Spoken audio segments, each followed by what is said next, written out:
গুনাহগার বান্দা গুনাহ কইরা ফেলছ, টেনশন করিস না, আমি আল্লাহর কাছে চাইলা, আমি আল্লাহ তোর জিন্দেগির গুনাহগুলো মাফ কইরা দিব। এ বান্দা তাহাজ্জুদে ঘুম থেকে উঠলি না, আমার আল্লাহ রাগ করে না, গুসা করে না। ফজরের সময় মুয়াজ্জিনের কণ্ঠে মসজিদের মিনারা থেকে মুয়াজ্জিন তোরে ডাক দেয় নাই, হাইয়া আলাস সালাহ, এ বান্দা নামাজের জন্য আয়া।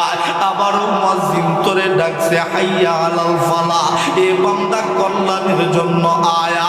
আবারও তুই যখন ঘুম থেকে উঠিস না, মুয়াজ্জিনের কণ্ঠে আবার আল্লাহ তোরে ডাক দিছে, আসসালাতু খায়রুম মিনান নাওম, এ বান্দা ঘুমের চেয়ে নামাজ ভালো আয়া।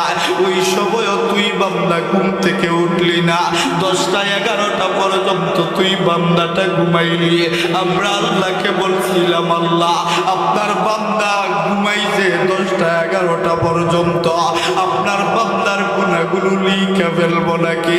আমার আল্লাহ তুই বান্দার পক্ষ নিয়া, আমার আল্লাহ বলছে না না, দেখবি আমার বান্দাটা তাহাজ্জুদে আসে নাই, ফজরে আসে নাই, আমার বান্দাটা দেখবি জোহরের সময় আসবে, জোহরের সময় মুয়াজ্জিন আবারও ডাকবে, হাইয়া আলাস সালাহ।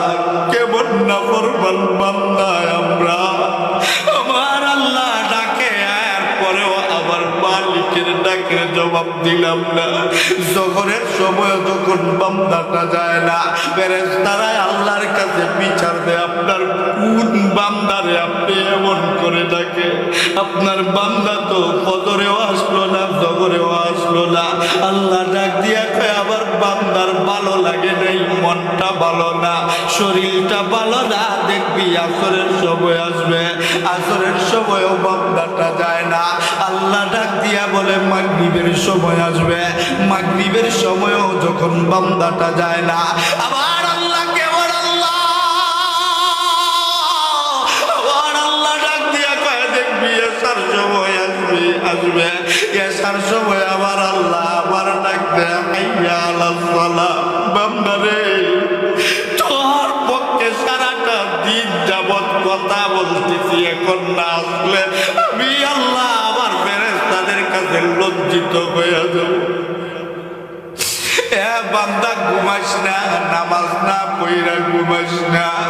বান্দাটা একবারে যায় মোবাইল নিয়ে ব্যস্ত, বন্ধু বান্ধবের আড্ডায় ব্যস্ত, সময় পার কইরা দেয়।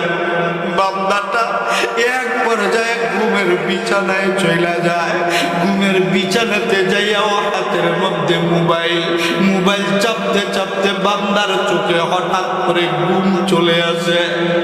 বান্দা পুরা ঘুমায়া পড়ে, আমার মালিকের কুদরতি পায়ে সেজদা না দিয়েই ঘুমায়া যায়। ফেরেশতারা আবার আল্লাহরে ডাক দিয়া বলে, আল্লাহ আপনার কোন বান্দার পক্ষে সারাটা দিন কথা বললেন? আপনার বান্দা তো আপনার কুদরত। মুসলমান যুবক ভাই বন্ধু বাবাজিরা, দিলের কান্তারি লাগাইয়া বন্ধু কথাগুলো একটু শুইনা দাও। সকলকেই যেহেতু মরতে হবে বন্ধু, মরণ থেকে যেহেতু পলায়ন করা সম্ভব না, সুদ খাইয়া মইর না, ঘুষ খাইয়া মইর না, অন্যায় করে জুলুম করে মইর না। এ মুসলমান যুবক ভাই বন্ধু বাবা